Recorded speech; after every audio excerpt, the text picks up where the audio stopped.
মেঘালয়কে পরপর দুবার কল দেওয়ার পরও যখন মেঘালয় কল রিসিভ করলো না, কাব্য হতাশ ভঙ্গিতে ইতিকে ইশারায় বোঝালো মেঘালয় কল রিসিভ করছে না। ইতি দীর্ঘশ্বাস ছাড়ল। আলো ততক্ষণে নিজেকে সামলে ফেলেছে, চোখের জল ফুরিয়ে গেছে। মানুষটাকে বারবার ভুল বুঝেছে, মানুষটার ভালোবাসাকে করুণা ভেবে নিজেকে আত্মসমর্পণ করা থেকে বিরত রেখেছে। কিন্তু অবচেতন মন তো বারবার চেয়েছে অন্তত ডাক্তার সাহেবের পায়ের কাছে তার ঠাঁই মিলুক। দুজন দুজনকে এতটা চাওয়ার পরও কেন এত দূরত্ব বেড়েছে?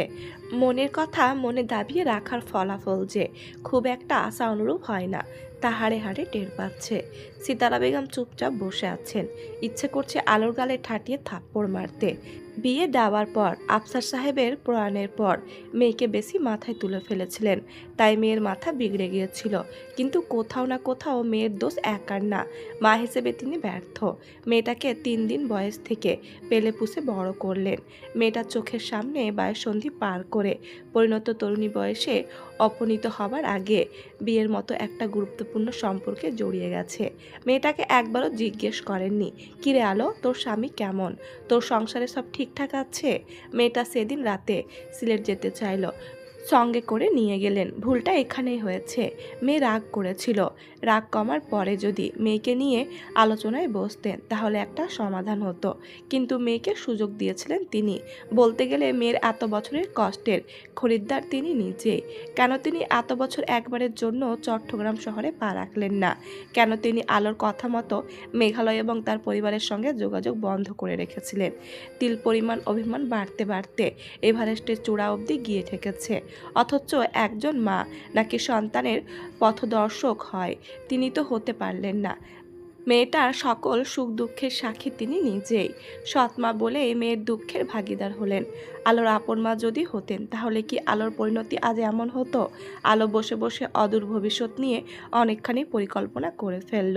কাব্যের সঙ্গে আলাপ করতে যাবে, ঠিক তখনই কাব্যের হোয়াটসঅ্যাপে কল এলো।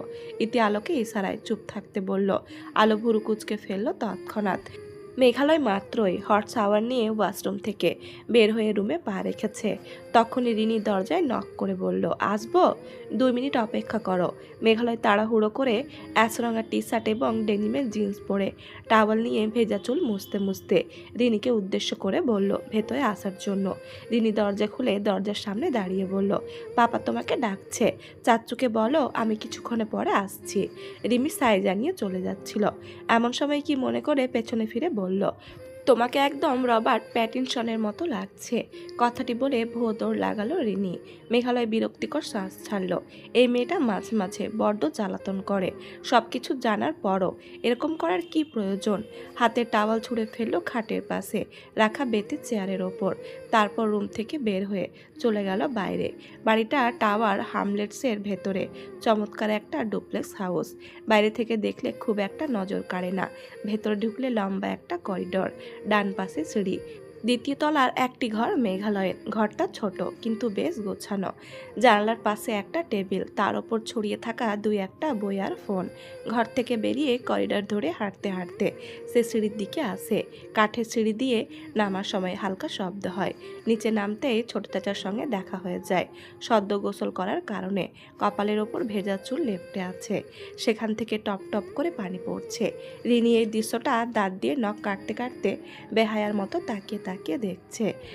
রিনির গতিবিধি মেঘালয় টের পাচ্ছে, কিন্তু চাচ্চু এখন সামনে থাকায় কিছু বলা যাবে না।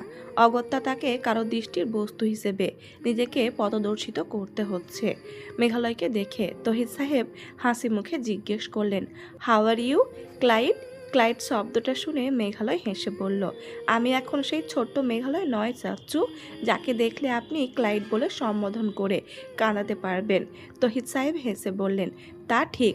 শোন না বাপ, আমার প্রেসারের ওষুধ নেই, একটা শপ থেকে এনে দিবি? পাশে দাঁড়িয়ে থাকা রিনি বলল, অনলাইনে অর্ডার করলে 40 মিনিটের মধ্যে চলে আসবে পাপা, কিন্তু ওষুধ আমার 20 মিনিটের মধ্যে লাগবে। রিনির দিকে কথাটা বলেই তহিদ সাহেব মেঘালয়ের দিকে তাকালেন। তুই যা না বাপ। মেঘালয় মাথা নাড়িয়ে নিজের ঘরের দিকে পা বাড়াতে যাবে, ঠিক তখনই রিনি 1 মিনিট বলে দৌড়ে চলে গেল। 1.5 মিনিটের মধ্যেই সে ফিরে এলো মেঘালয়ের লং ব্ল্যাক কোট আর মানি ব্যাগ নিয়ে। দুটো জিনিস তার দিকে বাড়িয়ে ধরল। মেঘালয় একটা দীর্ঘশ্বাস ফেলে কোটটা গায়ে জড়িয়ে নেয়, মানিব্যাগটা হাতে নেয়। তারপর কিছু না বলে দরজার দিকে হাঁটা ধরল।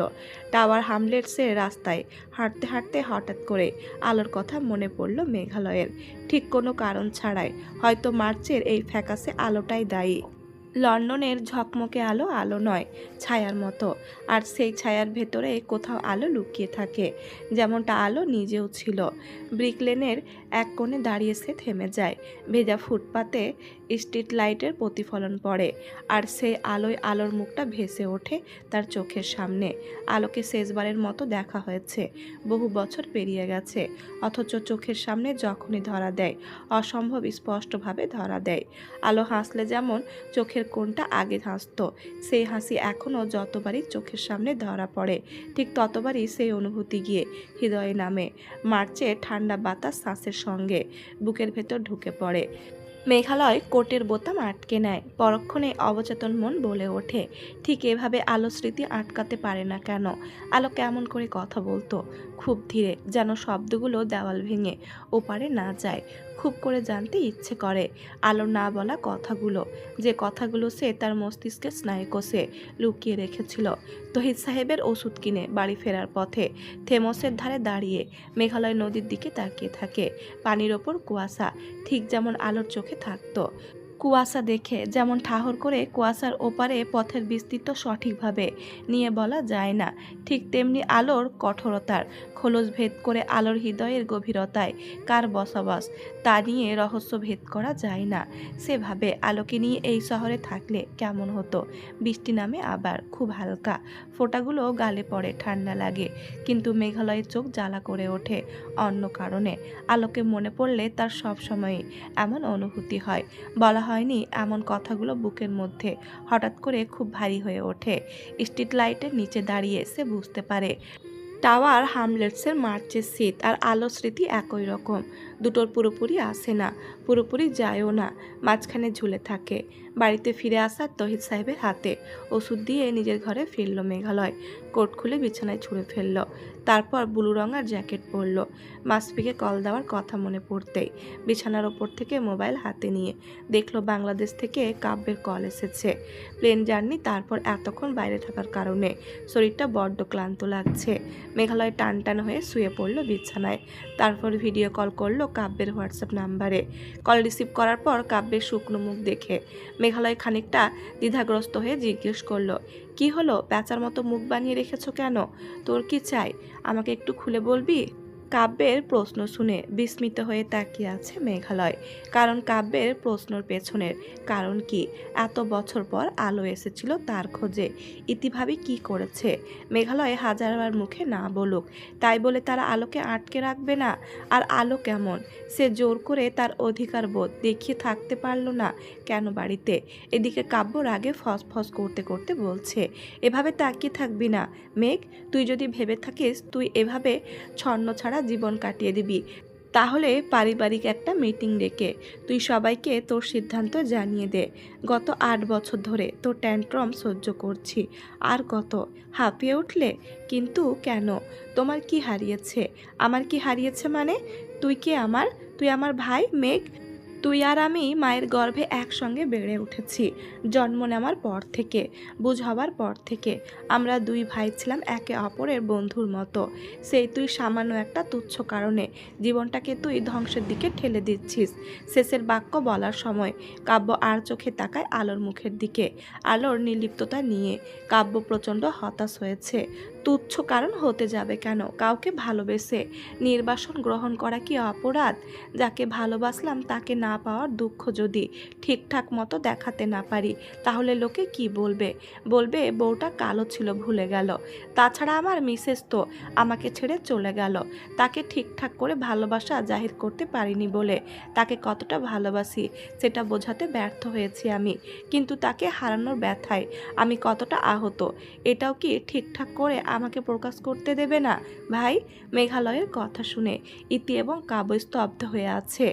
অপোজিট সোফায় বসে থাকা আলো এবং সিতারা বেগম অবাক হয়ে তাকিয়ে আছে।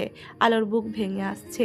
প্রথমবার ডাক্তার সাহেবের কণ্ঠস্বর শুনে সে বিশ্বাস করতে পারেনি, কিন্তু ধীরে ধীরে সে বুঝতে পারে তার এতদিনের অপেক্ষা, ধ্যান ধারণা সবই এই একটা মানুষের দেখা পাওয়া কণ্ঠস্বরকে ঘিরে ছিল।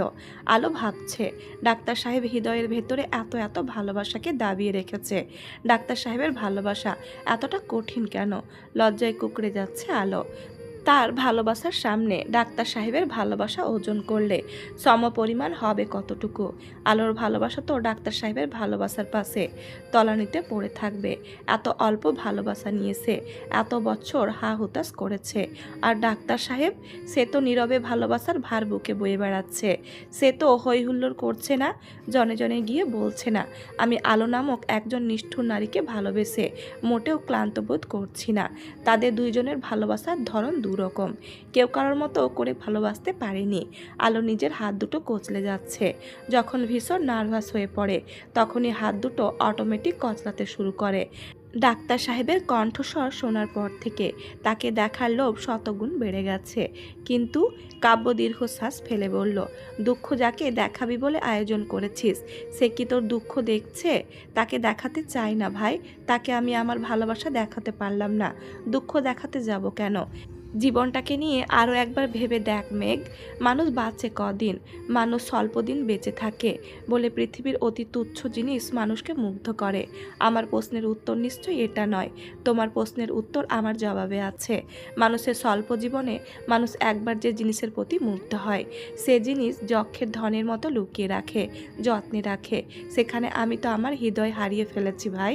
আমার চোখ দুটো দিয়ে আমি পুরো পৃথিবী দেখতে পারি, কিন্তু চোখ দুটো মাঝে মধ্যে বড্ড বেইমানি করে, কোত্থেকে আলোকে নিয়ে আসে। আমার চোখের তারায় আলোর চেহারা ভেসে ওঠে।